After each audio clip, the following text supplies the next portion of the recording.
nice to be here. So I'm going to talk a little bit about cultivating hope and compassion, but I'm going to start by focusing on the politics and culture of denial.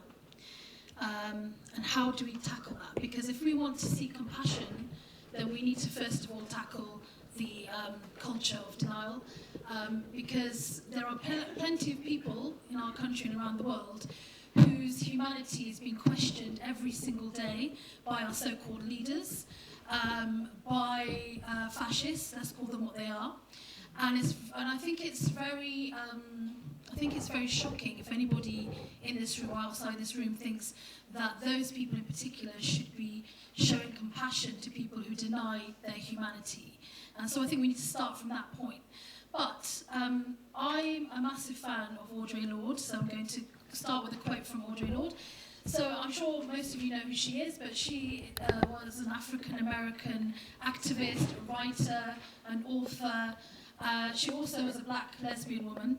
And in 1982, she gave a talk at Harvard University.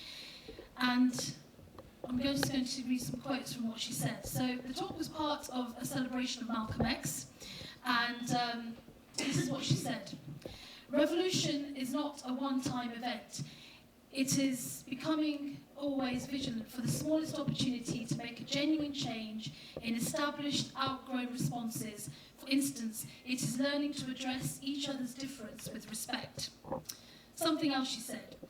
Within each one of us, there is some pieces of humanness that know we are not being served by the machine, which orchestrates crisis after crisis and is grinding all our futures into dust.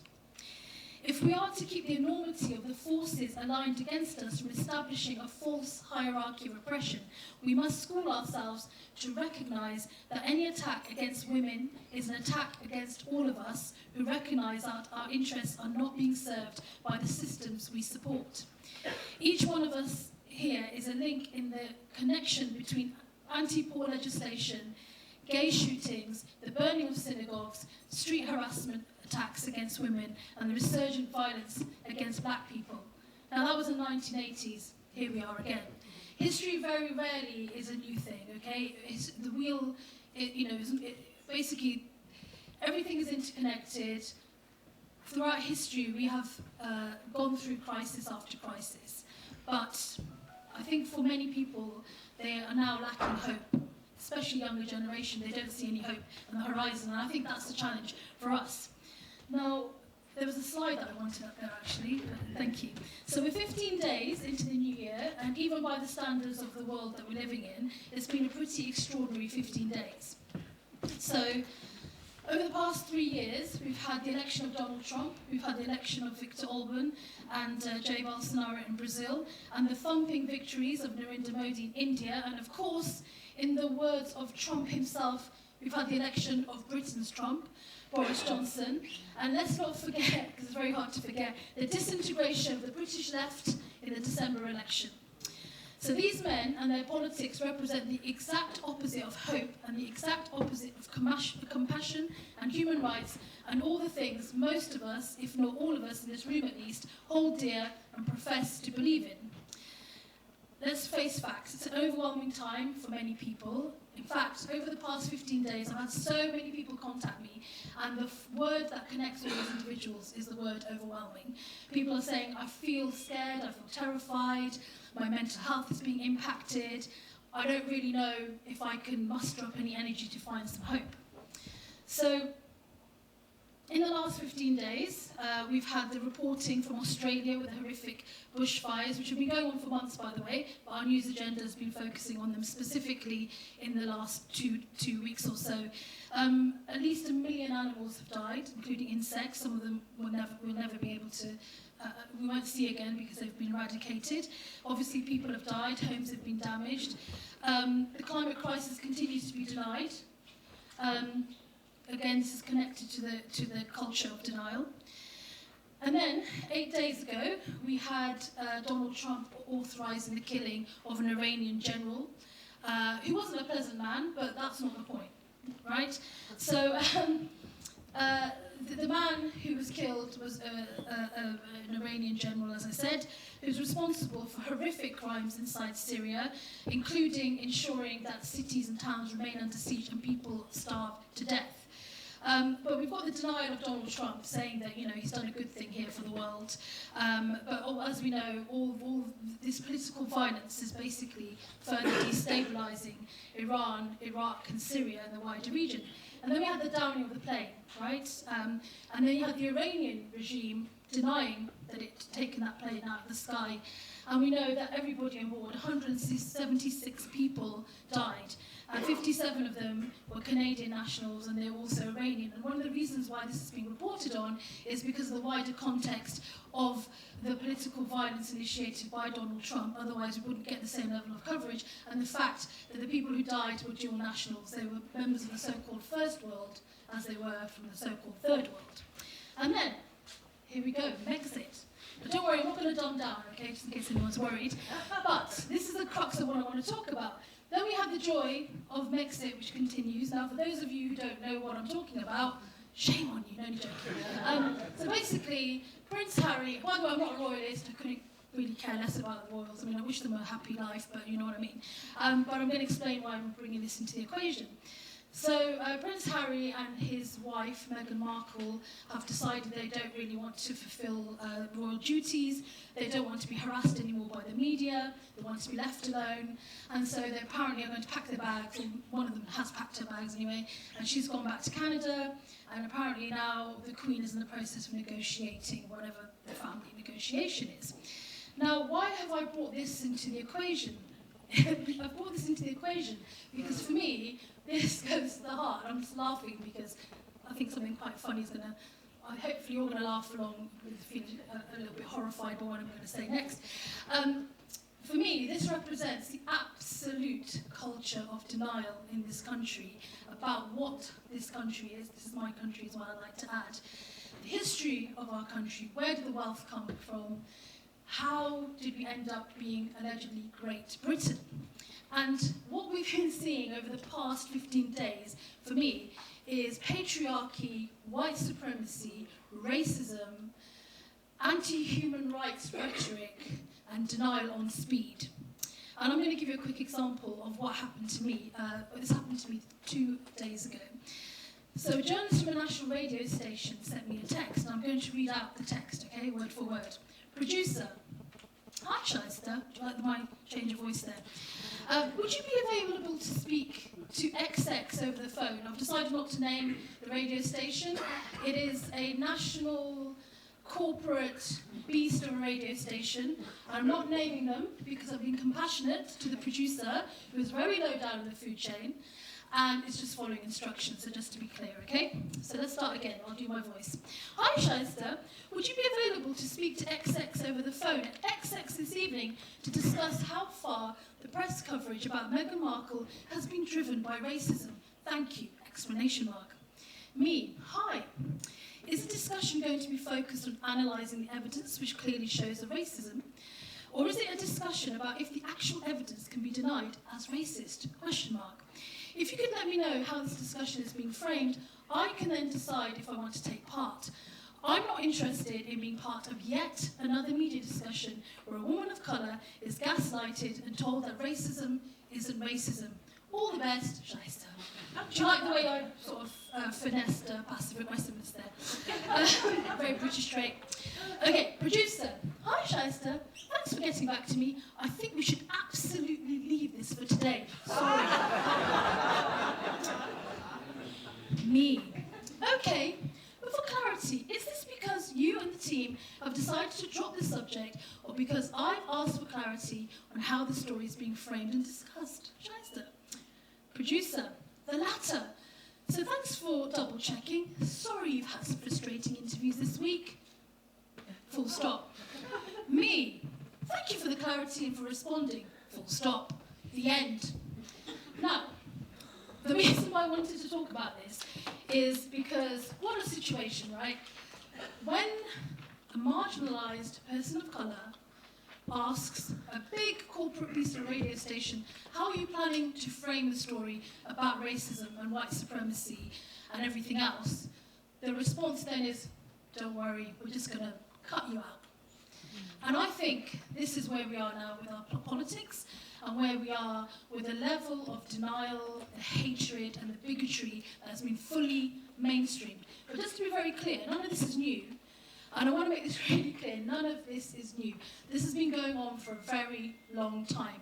However, what is new is that it's now been made far more respectable.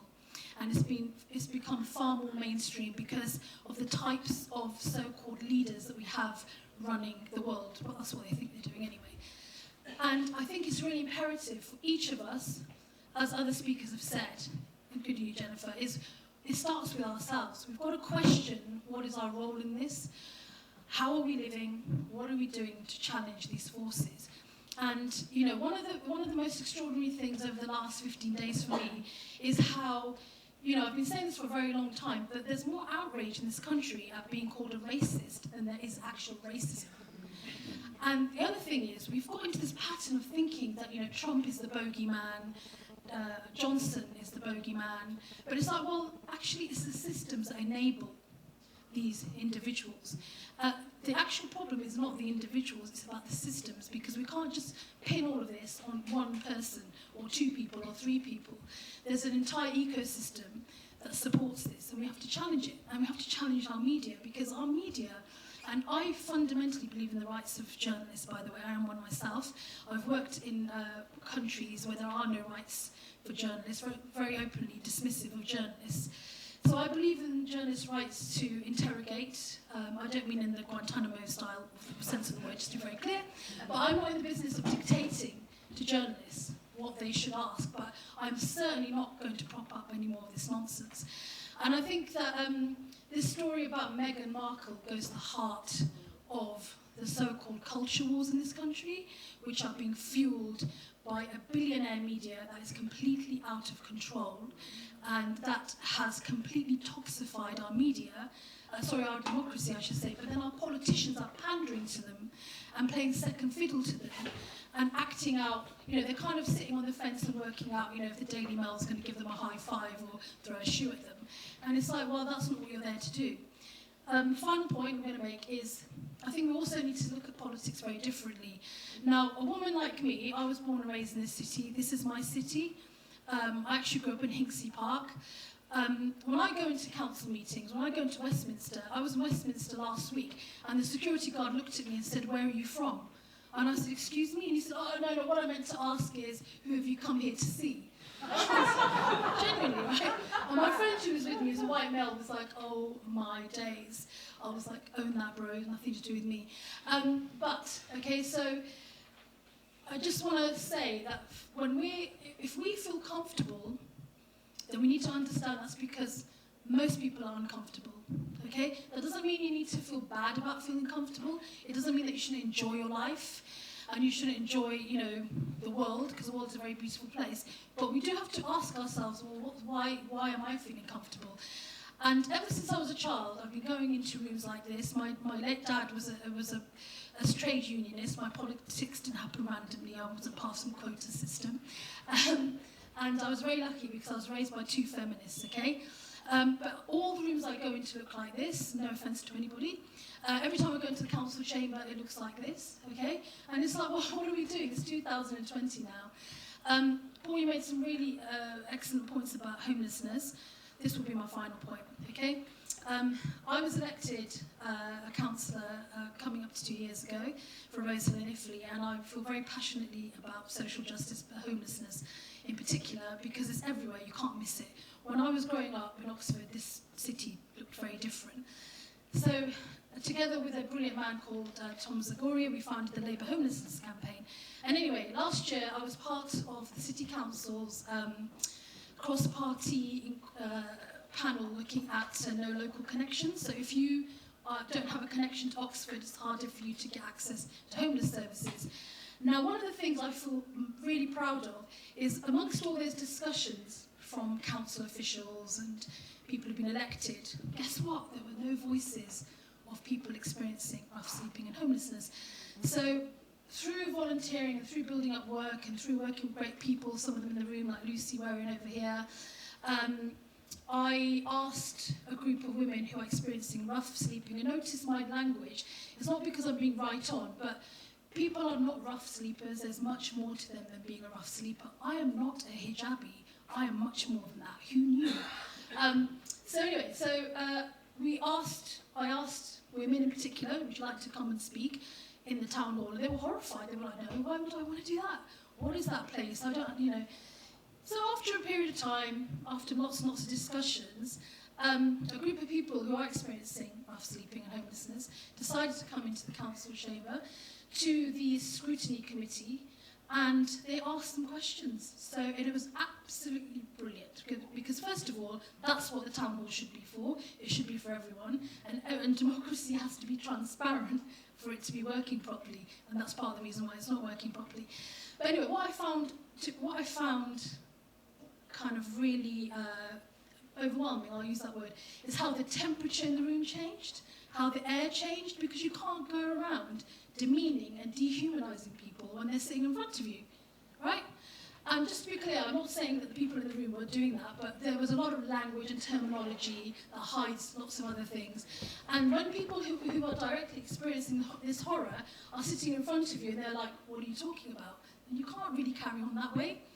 So it was a really powerful moment. And then on the back of that, what happened is a group of women who have been rough sleeping or have been experiencing rough sleeping in our city, they created a forum called the Women's Hope Forum. And they chose this name. And I think it's really remarkable that people who are deemed to be at the bottom of the barrel in our society still have hope, okay? And they want hope, and they believe in themselves as human beings, despite the way the rest of us write them off, and they believe in a future. So they created that group, and the point of that group was that they could first of all support each other, talk about their realities, and then feed it into the bureaucrats, myself included. So I think this is a different way of doing politics. It's actually a real way of doing it. It's about centering the voices and the agency of people. I believe that my role is to act like an interlocutor. My role isn't to go around preaching and telling people who are experiencing realities that I've not experienced, thankfully, you know, how you know, they should do X or Y in a different way. My role is to be a bridge to connect people and to open up political space. And I've been passionate about that my whole life, but to actually open up political space is a deeply political act. And one of the reasons why we have this level of horror in our country and around the world is because politics is void of politics. So let's keep having these dialogues, let's cultivate hope, and good luck, Meccan. Thank you.